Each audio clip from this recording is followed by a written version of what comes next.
এ দয়াল ঠাকুর তুমি আছো কত দূর, পাবো কি তোমার দর্শন। হে দয়াল ঠাকুর তুমি আছো কত দূর, পাবো কি তোমার দর্শন।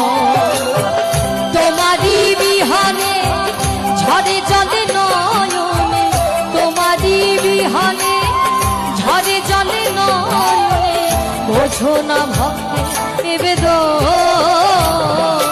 হে দয়াল ঠাকুর তুমি আছো কত দূর, পাবো কি তোমার দর্শন।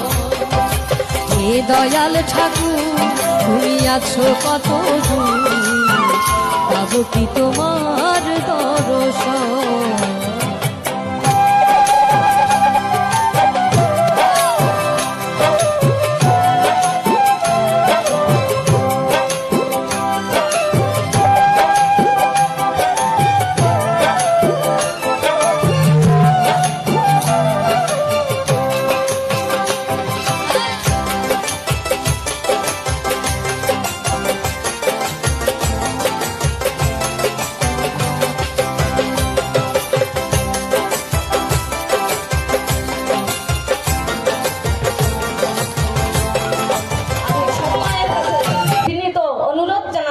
আসুন আমরা যারা ঠাকুরের সৎনাম পেয়েছি সেই সৎনামকে আগে নিয়ে যাওয়ার জন্য, পরিবার পরিজনের মঙ্গল করার জন্য আমরা অবিরত ব্যস্ত থাকি সব কাজের ভিতরে।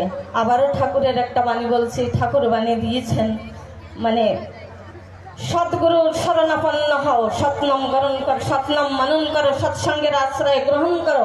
আমি নিশ্চয়ই বলছি তোমার উন্নয়নের জন্য তোমাকে আরো ভাবতে হবে না।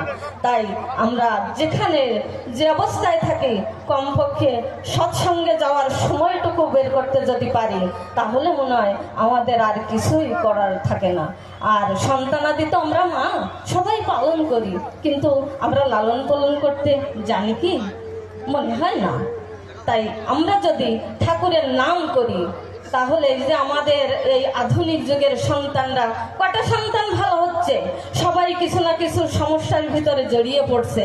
স্কুলে তো আমরা পাঠাচ্ছি বাচ্চাদের, কিন্তু সেখানে যে আমাদের বাচ্চারা পড়ালেখা করছে কি, গুরুকে শিক্ষককে সম্মান করছে কি, সেটা আমাদের লক্ষ্য রাখতে হবে।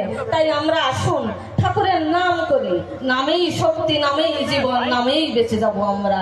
তাই আমরা হাতে কাজ মুখে নাম, নাম করব। খাবার বানাচ্ছি, রান্না করছি, নাম করতে করতে করব। ছেলেকে পড়াবো, নাম করতে করতে পড়াবো। এক গ্লাস জল দেবো স্বামীকে, নাম করতে করতে সে জলটুকু দেবো। মনে হয় কোনো স্বামী যদি অন্য পথে যেতে যায়, তাহলে আমার ওই নাম করা জল খেয়ে সে হয়তো পথে চলে আসবে। তাই আবারও আমি মায়েদের কাছে বড় ধরে বিনতি করছি, আসুন আমরা মেয়েরা জেগে উঠি, আমরা নাম করি। নামের মাধ্যমেই যত শক্তি, নাম করে দেখুন একবার নামের কি মহিমা।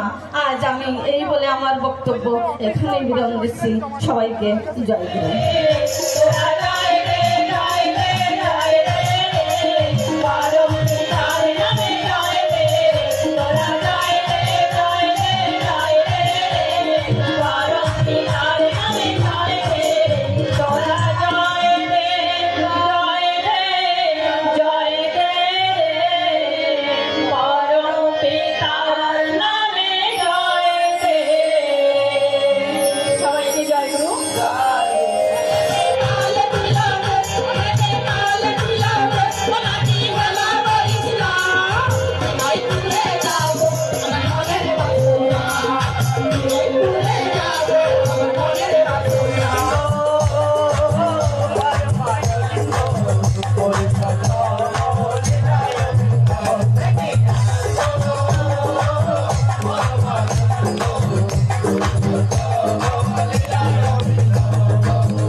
ये मोमेंट और बहुत दिन बाद आएगा, ये मोमेंट और बहुत दिन बाद आएगा, इसीलिए सभी लोग देखिए, पहले मैं गाऊंगा उसके बाद आप लोग गाएंगे, ठीक है?